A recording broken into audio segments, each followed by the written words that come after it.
Thank you so much for joining us today on the 1 Year Bible Journey. I'm your host, Anthony Wade, and this episode is for March 16th. Today is day 75 on our journey, and we're going to be reading Joshua chapters 9 and 10.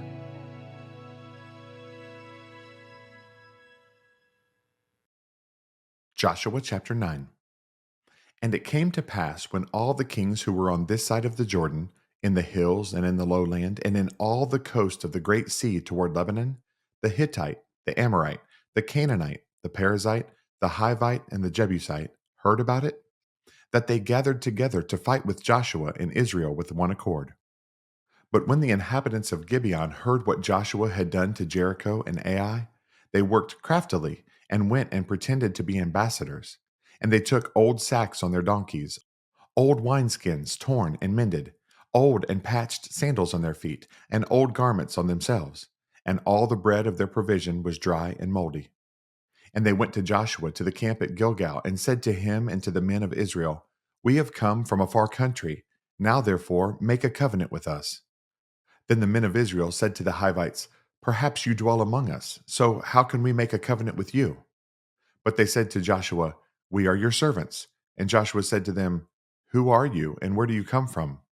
So they said to him, From a very far country your servants have come, because of the name of the Lord your God.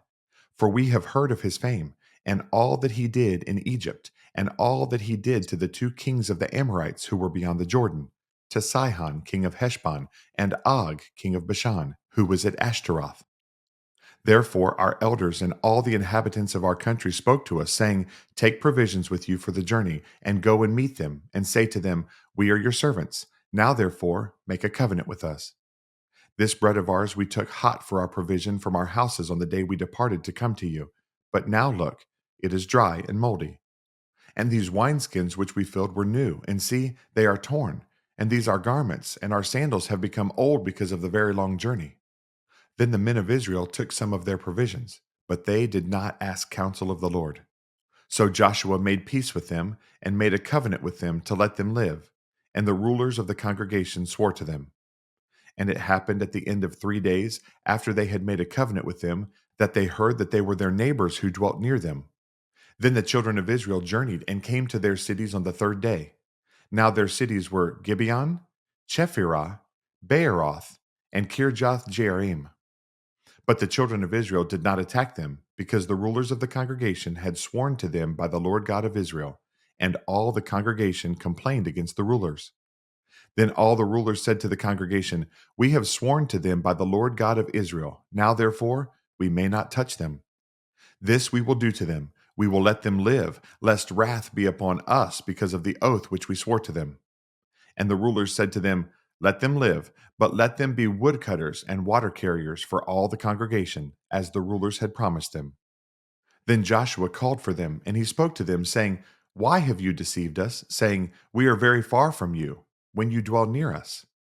Now therefore you are cursed, and none of you shall be freed from being slaves, woodcutters and water carriers for the house of my God. So they answered Joshua and said, Because your servants were clearly told that the Lord your God commanded his servant Moses to give you all the land, and to destroy all the inhabitants of the land from before you. Therefore, we were very much afraid for our lives because of you, and have done this thing. And now here we are, in your hands. Do with us as it seems good and right to do to us. So he did to them, and delivered them out of the hand of the children of Israel, so that they did not kill them. And that day Joshua made them woodcutters and water carriers for the congregation and for the altar of the Lord, in the place which he would choose, even to this day. Joshua chapter 10.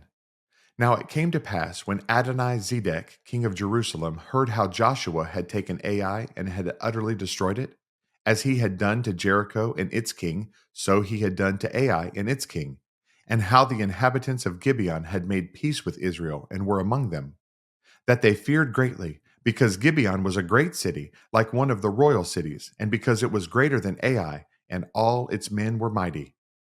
Therefore Adoni-Zedek, king of Jerusalem, sent to Hoham, king of Hebron, Piram, king of Jarmuth, Japhia, king of Lachish, and Debir, king of Eglon, saying, Come up to me and help me, that we may attack Gibeon. for it has made peace with Joshua and with the children of Israel. Therefore, the 5 kings of the Amorites, the king of Jerusalem, the king of Hebron, the king of Jarmuth, the king of Lachish, and the king of Eglon, gathered together and went up, they and all their armies, and camped before Gibeon and made war against it. And the men of Gibeon sent to Joshua at the camp of Gilgal, saying, "Do not forsake your servants. Come up to us quickly, save us, and help us, for all the kings of the Amorites who dwell in the mountains have gathered together against us." So Joshua ascended from Gilgal, he and all the people of war with him, and all the mighty men of valor. And the Lord said to Joshua, "Do not fear them, for I have delivered them into your hand. Not a man of them shall stand before you." Joshua therefore came upon them suddenly, having marched all night from Gilgal. So the Lord routed them before Israel, killed them with a great slaughter at Gibeon, chased them along the road that goes to Beth Horon, and struck them down as far as Azekah and Makkedah.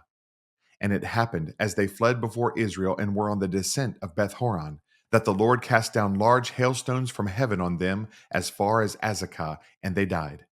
There were more who died from the hailstones than the children of Israel killed with the sword. Then Joshua spoke to the Lord in the day when the Lord delivered up the Amorites before the children of Israel. And he said in the sight of Israel, "Sun, stand still over Gibeon, and moon in the valley of Aijalon." So the sun stood still, and the moon stopped, till the people had revenge upon their enemies. Is this not written in the book of Jasher? So the sun stood still in the midst of heaven, and did not hasten to go down for about a whole day. And there has been no day like that, before it or after it, that the Lord heeded the voice of a man, for the Lord fought for Israel. Then Joshua returned, and all Israel with him, to the camp at Gilgal. But these 5 kings had fled and hidden themselves in a cave at Makkedah. And it was told Joshua, saying, "The 5 kings have been found hidden in the cave at Makkedah." So Joshua said, "Roll large stones against the mouth of the cave, and set men by it to guard them. And do not stay there yourselves, but pursue your enemies, and attack their rear guard. Do not allow them to enter their cities, for the Lord your God has delivered them into your hand."